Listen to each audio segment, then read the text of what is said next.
हिंदुत्ववादीला गृह विभाग, राष्ट्रीय सुरक्षा, आपल्या राज्याची सुरक्षा आणि हिंदुत्ववादी सरकार आहे। मंत्री महोदय ऐकत असते, गृहराज्यमंत्री होते इथं, नाही तुम्ही लिहा, उत्तर द्या उद्याच। अध्यक्ष महोदय, आपल्या महाराष्ट्राचे आराध्य दैवत छत्रपती शिवाजी महाराज आणि आपल्या तमाम महाराष्ट्रातल्या सर्व जनतेची कुलस्वामिनी आई तुळजाभवानी। अध्यक्ष महोदय, 1659 ला विजापूरचा एक सरदार अफजल खान तुळजापूर पंढरपूर मार्गे छत्रपती शिवाजी महाराजांच्या स्वराज्यावर स्वारी करून ते स्वारी आली होती। येताना वाटेत त्यांनी तुळजापूरला पंढरपूरला मंदिराची तोडफोड करण्याचं, त्यासाठी मंदिरं नष्ट करण्यासाठी त्यांनी प्रयत्न केले। त्यावेळेस तुळजापूरला स्वतः त्यावेळेस त्यांनी तुळजाभवानी मूर्तीला नुकसान पोहोचवण्याचा प्रयत्न केला होता। परंतु अध्यक्ष महोदय, त्यावेळेस तिथल्या स्थानिक पुजाऱ्यांनी, तुळजापूरकरांनी त्या मूर्तीचं रक्षण आदिलशहाच्या फौजेपासून केलं होतं आणि मूर्ती सुरक्षित ठेवली होती। पण आता हिंदुत्ववादी सरकार आहे, आता तुळजापूर सुरक्षा धोक्यात आली। अध्यक्ष महोदय, कशी आली?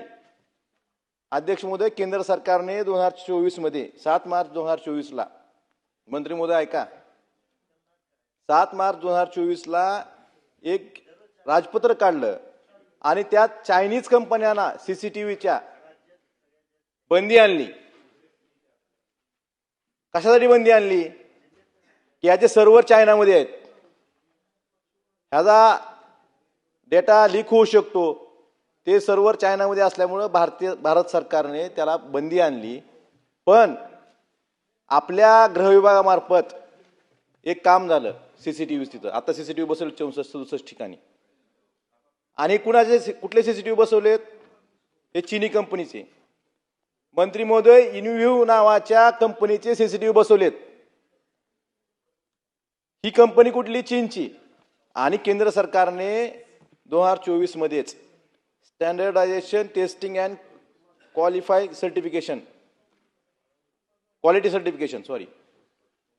STQC हे नॉर्म्स लागू केले होते आणि स्पष्ट असे आदेश होते केंद्र सरकारचे की ज्या कंपन्या STQCच्या इम्पॅनलमेंट मध्ये आहेत त्यांचे सीसीटीव्ही बसवायचे।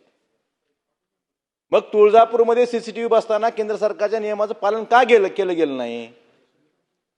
ह्याचं उत्तर सरकारने देणं गरजेचं आहे। तुम्ही अयोध्येतल्या रामाच्या दानपेटीत पण चोरी होते आणि इथं आई तुळजाभवानीची सुरक्षा धोक्यात आपण घालताय। हे हिंदुत्व आहे का आपलं?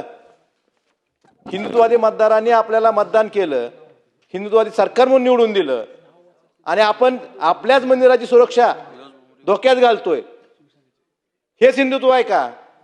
हा प्रश्न सर्व हिंदू समाजाला पडलेला आहे। अध्यक्ष महोदय, याबाबत STQC मध्ये इम्पॅनलमेंट नसताना सुद्धा त्या ठिकाणी सीसीटीव्ही बसवले गेले आणि ह्याची कार्यान्वित यंत्रणा कोण आहे? अध्यक्ष महोदय, मंत्री महोदय, गृह विभाग कार्यान्वित यंत्रणा आहे। म्हणजे ज्यांच्याकडे सुरक्षेची जबाबदारी असते त्यांना तर माहित पाहिजे ना केंद्र सरकारचे गाईडलाईन्स काय आहेत। भ्रष्टाचार तुम्ही रस्त्यात करता, पुलात करता, कशातही करता, पण देवाला तरी सोडा, देवाला तर सोडलं पाहिजे ना। आपल्या महाराष्ट्राची कुलस्वामिनी आहे, त्या ठिकाणी सुद्धा तुम्हाला भ्रष्टाचार करावा वाटतो, त्या ठिकाणी सुद्धा पैसे खावं वाटतात, ह्यापेक्षा महाराष्ट्र दुर्दैव कुठलं जाऊ शकत नाही। त्यामुळे अध्यक्ष महोदय, माझी विनंती आहे की याची SIT चौकशी झाली पाहिजे आणि यात कुणी असतील, राजकारणी असतील, अधिकारी असतील, त्यांना तुम्ही त्यांच्यावर कठोर शिक्षा केली पाहिजे, हीच माझी विनंती आहे। आणि मला अपेक्षा आहे की आई तुळजाभवानीच्या रक्षण त्यावेळेस पुजाऱ्यांनी आदिलशहापासून केलं होतं, आदिलशहाच्या सरदारापासून, अफजल खानापासून केलं होतं। परंतु आपल्या हिंदुत्ववादी सरकारमध्ये जर आई तुळजाभवानीची सुरक्षा धोक्यात येत असेल, उद्या चीनची कंपनी आहे, चीनची कंपनी पाकिस्तानला डेटा पुरवू शकते, हा धोका आपल्या लक्षात येत नाही का? त्यामुळे याची चौकशी झाली पाहिजे, SIT नेमली पाहिजे आणि दोषी आहेत त्यांच्यावर कठोर कारवाई केली पाहिजे, ही मागणी मी आपल्या माध्यमातून सरकारला करतोय।